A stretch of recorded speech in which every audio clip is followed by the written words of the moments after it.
They thought firing me would be the end of the story. They were wrong. My name is Cameron Blake, and what happened in that boardroom 3 days ago changed everything. But to understand how a 25-year veteran got publicly humiliated, then turned the tables on a Fortune 500 CEO, you need to know about the silver pen in my pocket and the phone call that happened 72 hours earlier. Let me start at the moment it all went sideways. The red tulips sat steady in my grip as I waited outside the conference room. Simple gesture, I told myself. A bouquet to welcome Adrienne Cross, the new CEO. 25 years at Meridian Corporation had taught me that respect mattered more than titles. I wanted her first morning to feel like she was joining a family, not just a company. But the moment I stepped inside, the air shifted. Adrienne didn't smile. She didn't glance at the flowers. Instead, she adjusted her tie and said with a clarity that pierced the room, "Cameron Blake, your time here is over."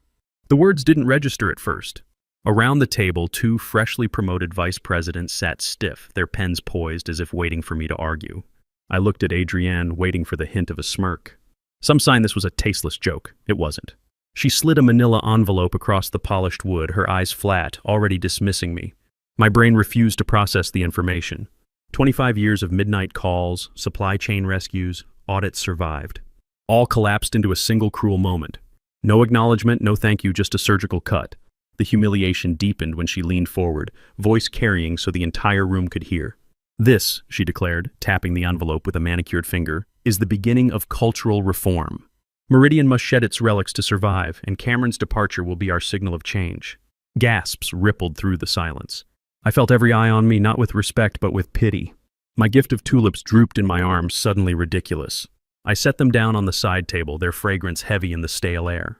If you love stories about corporate underdogs who refuse to stay down, and the sweet justice that comes when experience meets arrogance, hit that like button and subscribe right now. Every day brings brand new stories, each one more thrilling than the last. I reached for the envelope. My fingers brushed the engraved pen I always carried, the one given to me on my 25th anniversary. My name etched in silver glinted faintly under the fluorescent light. I clenched it tight, grounding myself against the tidal wave of humiliation. But here's what Adrienne didn't know. Here's what nobody in that room knew. 2 days earlier, I had signed papers that made me the majority owner of the company she thought she controlled. Adrienne straightened, satisfied, believing she had staged a spectacle. She had no idea this scene would not be remembered as her triumph. It would be remembered as the spark. 2 days before the humiliation, my phone rang late on a quiet Sunday evening. I almost ignored it. I had been trying to lose myself in a book, anything to silence the worry that came with the rumors of a new CEO. But the name flashing across the screen froze me. Theodore Hartwell. Theodore was not just the founder of Meridian Corporation. To many of us, he was the company itself. He had retired years earlier, weary of endless battles with investors. Yet his presence still lingered in the marble hallways. When Theodore called, you answered. "Cameron," his voice was steady, deliberate, the voice of a man who rarely wasted words. "I need to see you." Minutes later, I was seated in his oak-paneled study, the smell of old leather and tobacco clinging to the air. Theodore sat behind his desk, a stack of papers neatly arranged in front of him. His eyes, though, still carried that sharpness I remembered from the crisis years, when he seemed to see 10 moves ahead of everyone else. He pushed the papers toward me. "I've decided it's time to hand this company's future to someone who has earned it." I blinked, unsure I had heard correctly. "Theodore, you mean—" "Yes," he cut in, leaning back. "I am selling my remaining shares, 42%, to you." The words didn't sink in right away. I had spent my entire career fighting to keep this company afloat, never once imagining I could own even a fraction of it. My pulse quickened, a calculated assessment of possibilities. This was either salvation or the most elaborate corporate trap in history. Theodore reached into his desk drawer and pulled out a silver pen. He held it carefully, almost ceremonially, before placing it in my hand. "This was mine when I signed Meridian's founding documents," he said. "It is more than a pen. It is a symbol of trust. If you sign these papers, Cameron, you're not just an employee anymore. You're the guardian of what this company stands for." I stared at the pen, its weight pressing into my palm. My name would be written into the company's foundation, not as a caretaker, but as an owner. "Why me?" I asked quietly.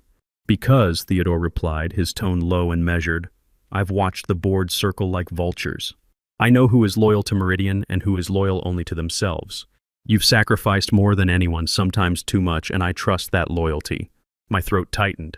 I felt the final pieces of a plan clicking into place. Theodore had been right. Sometimes you had to wait to see people's true nature. Yet as I signed my name, the silver pen gliding across the page, Theodore's gaze hardened. "One more thing," he said. "We will keep this quiet for now. I want to see who reveals their true nature when they believe you have no power. Their arrogance will expose them. And when the time comes, you will not just defend yourself, you will decide the future of this company." That's when I knew this wasn't just about ownership. It was about watching people show who they really were when they thought nobody was keeping score. And what I learned over the next 48 hours would change everything. 2 days later, Adrienne Cross would walk into Meridian thinking she was in control. She had no idea that the signature already written in silver ink had made her the intruder. I returned to my office the morning after Adrienne's announcement, carrying an empty box instead of the tulips. The walk down the corridor felt longer than usual, the weight of silence pressing from every direction. Conversations stopped when I passed, not out of malice, but from the awkward sorrow that comes when people know they are witnessing something unjust and can do nothing to stop it. Inside my office, the blinds were half drawn, casting pale lines of light across the familiar desk where I had spent most of my adult life. I set the box down and began to gather my things. Framed photographs of successful project completions, worn binders of crisis reports that had saved millions. The coffee mug chipped on one side, but precious because it had seen me through countless overnight shifts. A small bronze paperweight, a gift from the Portland dock workers after I helped them through the strike of 2018. The worn leather portfolio that had traveled with me to 3 continents. Through the glass walls, I caught glimpses of my colleagues. Some tried to look away quickly. Others didn't bother hiding the sadness in their eyes. I recognized that look. It was pity mixed with helplessness. The kind of expression I had once seen on dock workers when a shipment went under inspection, knowing no amount of effort could reverse the delay. As I folded a jacket that had hung on the back of my chair for years, memories pressed in. Nights spent alone in airports, sleeping upright in plastic chairs while waiting for customs officials. Dawn phone calls to reroute trucks after a driver's strike. And the memory that still ached most, the day my father was buried. I could see it clearly.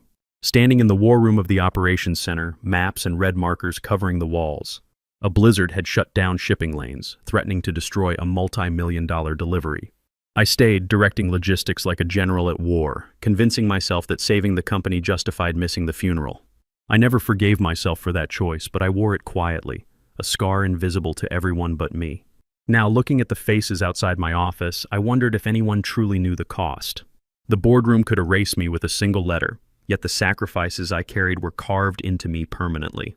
Oddly, there was pride in that thought. My name might not be on the building, but its foundation was built with pieces of my life. I slid the last folder into the box and paused. My phone buzzed. A message flashed across the screen from Daniel Morrison, one of the longest-serving managers in supply chain. A man who had weathered every storm at my side. His words were simple. "No one here has forgotten you, Cameron. Not now, not ever." The quiet pride swelled in me, dulling the sting of humiliation. Nostalgia wrapped itself around the moment like a bittersweet cloak. I wasn't leaving empty-handed. I was leaving with the knowledge that my sacrifices had been seen, remembered, and respected by those who mattered most. But what happened next would prove that sometimes the people who remember your worth aren't the ones sitting in boardrooms making decisions. Sometimes they're the ones who work beside you, who've seen what you're really made of when everything's on the line. By Thursday morning, the walls of Meridian were already echoing with a new rhythm, a colder one. I wasn't in the executive conference room, but word travels fast in corporate hallways. Adrienne Cross was holding her first full meeting with the senior leadership team, and her performance was designed to leave a mark. I heard later from one of my colleagues that she strode into the room as if she owned not just the company, but everyone sitting around that long glass table. She wasted no time on courtesy. "We're no longer in the era of sentiment," she began, pacing deliberately, her voice sharp enough to slice through hesitation. "This company has carried too much old infrastructure for too long." The phrase stung even when it reached me secondhand. Old infrastructure, that was me. Her not-so-subtle label for 25 years of service, reduced to a rusty pipe in her shiny new blueprint. She didn't just dismiss my contributions. She insulted every late night, every crisis survived, every ounce of loyalty I had poured into keeping Meridian alive. My chest tightened, anger rising like a flame that had been smothered too long. I could accept being replaced, but being erased, that was contempt I could not forgive. Adrienne pressed on, her tone swelling with arrogance. "We will cut deeper," she announced. "Departments bloated with sentimentality will be streamlined. Risk management, compliance, logistics, they will be rebuilt from the ground up. Loyalty to outdated methods is no longer acceptable. Her words were a knife, but the deeper wound came from the compliance in the room, the silence of those who knew better yet chose safety over dissent. And then, a twist of fate I hadn't expected. That afternoon, my phone buzzed with a message from a young analyst I had mentored years earlier. He had been in the meeting, notebook open, quietly recording on his phone. Attached was an audio file. "Cameron," his note read, "you might want this. They shouldn't get away with it." I pressed play. Adrienne's voice filled my apartment, dripping with disdain. "Old infrastructure," she sneered. "Relics like Cameron were anchors weighing us down. We will make his departure a symbol." The recording was clear, damning, impossible to spin as anything but contempt. My grip tightened around the phone. Anger coursed through me, but alongside it came a steady, cold focus. This wasn't just humiliation anymore. It was evidence. Adrienne had given me the very weapon I might one day use to expose her, a blade forged from her own arrogance. For the first time since my dismissal, I allowed myself a thin smile. She thought she had silenced me. Instead, she had handed me her own words, and words have a way of echoing longer than power. But what Adrienne didn't know was that while she was busy burning bridges and making enemies, the man she'd just insulted now held the keys to her kingdom. Friday morning arrived heavy with expectation. The board of directors gathered in the executive conference suite, a room designed to intimidate. Polished mahogany table that stretched nearly 20 feet, floor-to-ceiling windows that framed downtown Portland like a corporate painting. Leather chairs arranged with military precision. At the far end of that long table sat a chair unlike the others. A simple placard rested in front of it, printed in bold. "Reserved, majority shareholder." The sight of it drew subtle glances. Some directors tried to mask their curiosity, sipping coffee as if uninterested, while others leaned ever so slightly, whispering speculation. The title carried weight. A new majority shareholder could shift the balance of every vote, alter the company's future with a single decision. And yet, the seat remained empty. Adrienne Cross, standing at the head of the table, noticed those glances but chose to spin the silence into her own narrative. With a confident smirk, she tapped her notes and said smoothly, "You'll be pleased to know the new investor aligns fully with my vision for reform. Their absence today is simply a formality. Consider it a silent endorsement of the changes we are putting in place." The words were designed to calm the room, but unease lingered. Directors exchanged measured looks, balancing skepticism with caution. It was true that investors often operated from behind the scenes, but the deliberate reservation of a chair with a nameplate announcing ownership was unusual. It carried the promise of presence, of someone who would eventually claim it. I wasn't there yet. I waited outside, just beyond the frosted glass doors. My hand brushed the silver pen in my pocket, the one Theodore had given me when I signed the papers. The weight of it grounded me, reminding me of the choice I had made 2 days earlier. My dismissal was still raw, but inside that room sat the stage for something larger than humiliation.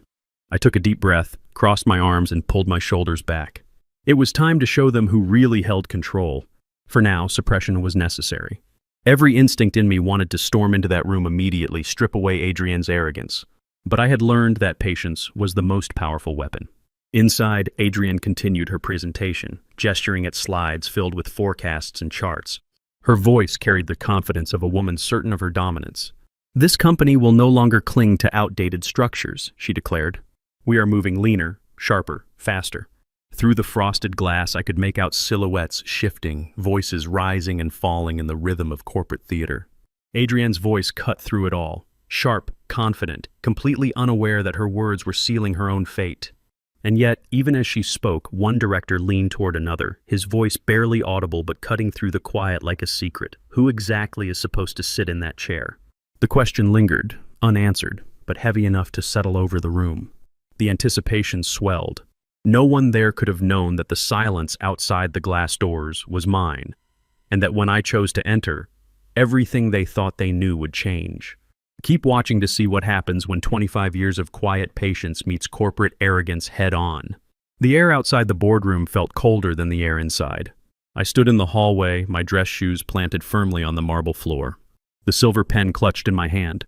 The weight of it was steady, almost reassuring. Yet my pulse betrayed me, beating a little too fast, as if it knew what was about to unfold. Behind the frosted glass doors, muffled voices rose and fell. The board was settling in, and Adrienne Cross's voice was the loudest of all. "Today marks the beginning of a new era for Meridian Corporation," she boomed. I could hear the cadence even through the barrier, a salesman's rhythm, practiced to sound like inevitability. We're restructuring top to bottom. Deadweight will be trimmed. Inefficiencies eliminated. We're no longer bound by the past. Her confidence bled through the walls, a sound as sharp as glass. Inside, directors nodded, or at least pretended to. They had learned quickly that Adrienne rewarded visible allegiance. I adjusted my grip on the pen. Theodore had pressed it into my hand only days earlier, his eyes steady, his voice low. "This is more than ink, Cameron. It's a promise." The memory steadied me.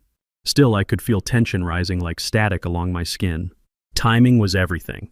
I couldn't step inside too soon. From my vantage point, I could see the secretary pacing back and forth, shuffling papers with nervous energy. She carried a folder thick with documents. New filings, I guessed. Her eyes darted toward the glass doors, then to her phone, then back to the folder as though something weighed on her. When Adrienne paused for a sip of water, the secretary slipped inside, handing her the folder with a whisper that wasn't as quiet as she intended. The ownership filings were updated this morning. I watched through the frosted glass as Adrienne's posture stiffened for half a second. The rhythm of her presentation faltered. I watched her fingers tighten on the folder's edge, her knuckles whitening for just a fraction of a second before she forced that practiced smile back into place. For a brief moment, unease flashed across her face, the mask cracking, but then she snapped the folder shut and forced a grin. As I was saying, she continued, her voice louder now, almost defiant, "Our path forward is clear. The new investor aligns with me completely. Their interests are my interests. There's nothing to worry about." The directors nodded again, but their eyes betrayed them. They had noticed her hesitation. The words hadn't landed the way she wanted. In the hallway, I exhaled slowly. My moment was approaching, but not yet. I had to let her arrogance climb higher. Let her feel untouchable. Only then would the fall cut deep enough to be remembered. I tucked the pen into my palm, its cool surface grounding me. The tension in the air was no longer mine alone. It seeped under the doors, coiling around the men and women seated at that table, wrapping itself tighter with every confident word Adrienne spoke. She thought she was in control. She thought the chair at the end of the table belonged to an ally. She thought the filings didn't matter. Soon, she would discover how wrong she was. Inside the boardroom, the hum of agreement grew louder. Adrienne's voice carried with the ease of a woman who believed the hardest part was already behind her. She stood tall at the head of the table, pacing slowly as though each director belonged to her already. "Progress demands boldness," she declared, gesturing to the slides projected on the wall. "We have already begun the process of trimming the fat. With your votes today, we make it official. Together, we're writing the future of Meridian." A few directors leaned back in their chairs, nodding, their expressions cautious but compliant. One, then another, voiced support. "I think Adrienne is right," one said. "We need a clean break from the past." A second chimed in. "Efficiency is the only way forward." Relief washed across Adrienne's face. The tightness in her shoulders softened, and her stride became almost triumphant. For the first time that morning, she allowed herself the smile of a woman who believed victory was hers. From the hallway, I watched the silhouettes shifting through the frosted glass. The cadence of voices inside told me enough. Adrienne had swayed them. My chest tightened. Each passing second felt like sand slipping too quickly through an hourglass. Maybe I was too late, I thought. Maybe signing those papers, gripping Theodore's silver pen with steady hands, had been nothing more than a symbolic gesture. Perhaps the company was already lost to Adrienne's arrogance and the board's willingness to bend under it. My fingers clenched the pen in my pocket, its smooth surface digging into my skin. Doubt pressed heavy against my ribs. I imagined the directors raising their hands in agreement, Adrienne gathering the votes she needed, the legacy I had fought for, sealed under her careless leadership. Inside, Adrienne leaned forward, voice rich with satisfaction. "Let's proceed," she said confidently. A show of hands. But before the first arm could rise, the secretary hurried in, breathless, holding her phone aloft. "You need to see this," she announced, her voice cracking the tension like glass breaking. Confusion rippled around the table. Devices lit up as directors reached for their tablets and phones. Adrienne frowned, irritation flashing across her face at the interruption. Then her expression faltered as she read. On every screen, the message was the same: notification of ownership change. As of Tuesday morning, Cameron Blake holds 42% of voting shares in Meridian Corporation. This update supersedes all prior records. Effective immediately, board recognition of ownership is required. The room fell silent. Chairs creaked as directors shifted, eyes widening, scanning the words again as though disbelief could alter them. Adrienne's relief evaporated in an instant, replaced by the pale stiffness of a woman whose ground had shifted beneath her. Out in the hallway, I exhaled. The weight of doubt lifted just enough to let something else through. Resolve. The game wasn't over. It was only beginning. The silence in the boardroom was suffocating when I finally pushed the door open. The frosted glass swung wide and every head turned as my dress shoes struck the polished floor. I didn't rush. I walked with the steady rhythm of someone who belonged, though not a single person in that room had expected me to appear. In my right hand, the silver pen caught the light, glinting like a small blade. I let it rest at my side as though I had carried it there my entire life. The pen was no longer just a gift from Theodore. It was a reminder that my signature carried more weight than Adrian Cross's entire performance that morning. Adrian froze mid-sentence, her eyes widening for a fleeting second. Her mask cracked and the boyish panic underneath flickered through. This is a mistake," she stammered, clutching at the folder in front of her. Her voice wavered, no longer the booming cadence of authority, but the brittle tone of a woman scrambling to hold on. I didn't speak. Not yet. Instead, I stood still, letting the silence work in my favor. My gaze locked on Adrian's, unblinking, calm as steel. Around us, the directors shifted, uncomfortable, waiting for the storm they sensed was about to break. Adrienne tried again, louder this time, forcing false confidence into her words. The SEC filing must be an error. Blake was terminated. He has no standing here. But the tremor in her voice betrayed her. Still, I said nothing. I let the weight of my presence press into the room, a pressure that grew heavier with each passing second. The directors leaned back, some glancing between us, others lowering their eyes. They could feel it too, that the balance of power had shifted even before a single word was spoken. Finally, I took one slow step forward. The pen glinted again. I didn't raise it, didn't brandish it. I simply held it steady, the way you hold a truth no one else can deny. I stopped halfway to the empty chair marked majority shareholder. I didn't sit.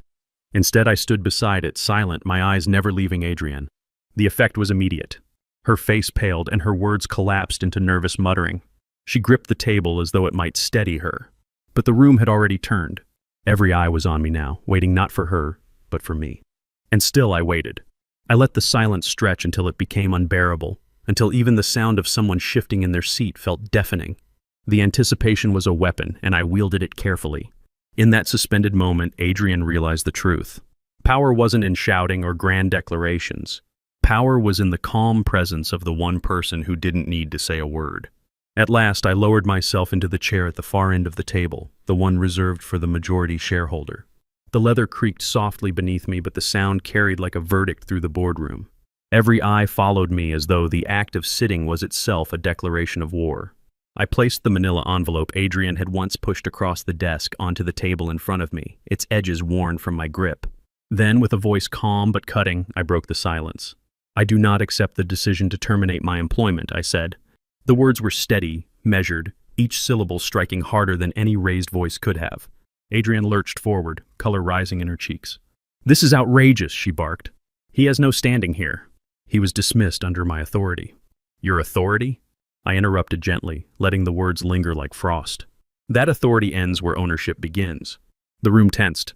Directors exchanged glances, torn between habit and the shifting tide before them. Adrienne pounded the table, desperate now. "The board has no obligation to recognize this. You're undermining everything we've built." Before she could continue, one of the senior directors, a man who had remained quiet throughout the meeting, leaned back in his chair and folded his arms. His voice was clear, deliberate. "For the record," he said, "I vote with Cameron." The effect was immediate. Another director nodded, almost in relief, then another. The dominoes fell, not with fanfare, but with the quiet certainty of people realizing the storm had passed and they no longer needed to cling to the wrong shelter. Adrienne's face drained of its triumph. She looked around, eyes darting, searching for allies. None returned her gaze. I reached into my pocket and withdrew the silver pen, its weight familiar, its surface glinting under the fluorescent lights. Slowly, deliberately, I placed it on the table. "This pen," I said softly, "was given to me by Theodore Hartwell when I signed the documents transferring ownership. It represents trust, continuity, and it represents the will of the company's founder, which does not die because one woman calls me old infrastructure." I leaned forward, sliding a document across the table with a smooth motion. I signed my name, the pen scratching against paper like the closing of a circle. The sound was soft, but in that room it was louder than any gavel. For the first time in days, I felt the weight in my chest lift.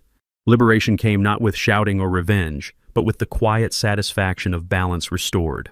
I hadn't just defended myself. I had claimed what was mine. Adrienne sank back into her chair, defeated. The board no longer looked at her. Their eyes were on me. The room held its breath as I finished signing the document. The silver pen rested in my hand for a moment longer before I set it down with finality. Then I looked straight at Adrienne, who sat pale and cornered at the other end of the table. From this moment forward, I said evenly, "You will report directly to me." A ripple spread through the boardroom. Some directors sat straighter, others exchanged looks of visible relief. The tension that had pressed down on the room for days finally broke. One director exhaled so heavily it almost sounded like a laugh. Another began to clap, and soon a handful joined, hesitant at first, then firm. The sound echoed off the walls, not thunderous applause, but the kind that spoke of people grateful to see justice restored. Adrienne's jaw tightened, but she no longer protested. The weight of silence around her made it clear she was finished. I picked up the silver pen again, holding it between my fingers as the light glinted off its engraved surface. A small smile curved across my lips. "This company doesn't need showmen," I said quietly, letting the words hang in the air. "It needs guardians." The board nodded, the meaning settling into their bones. For them, it was closure. For me, it was triumph, not loud or vengeful, but steady, undeniable, and just. As I gathered my papers, the pen slid easily back into my pocket, right where it belonged. Liberation wasn't about erasing the past. It was about proving that sacrifice still mattered, that loyalty wasn't a relic, and that integrity could outlast arrogance. For the first time in a long while, I walked out of a boardroom not as an employee, not as a scapegoat, but as the rightful steward of what I had built. And the look on Adrienne's face, that hollow recognition of defeat, was more satisfying than any speech I could have made. Sometimes justice doesn't roar. It arrives quietly, with calm hands and steady resolve. If you enjoyed this story about never judging someone by their appearance and how patience can be the most powerful weapon of all, hit that like button and leave a comment letting me know what you think. And if you haven't subscribed yet, make sure to subscribe and hit the notification bell to get updates on new stories just like this one. Thanks for watching, and I'll see you in the next video.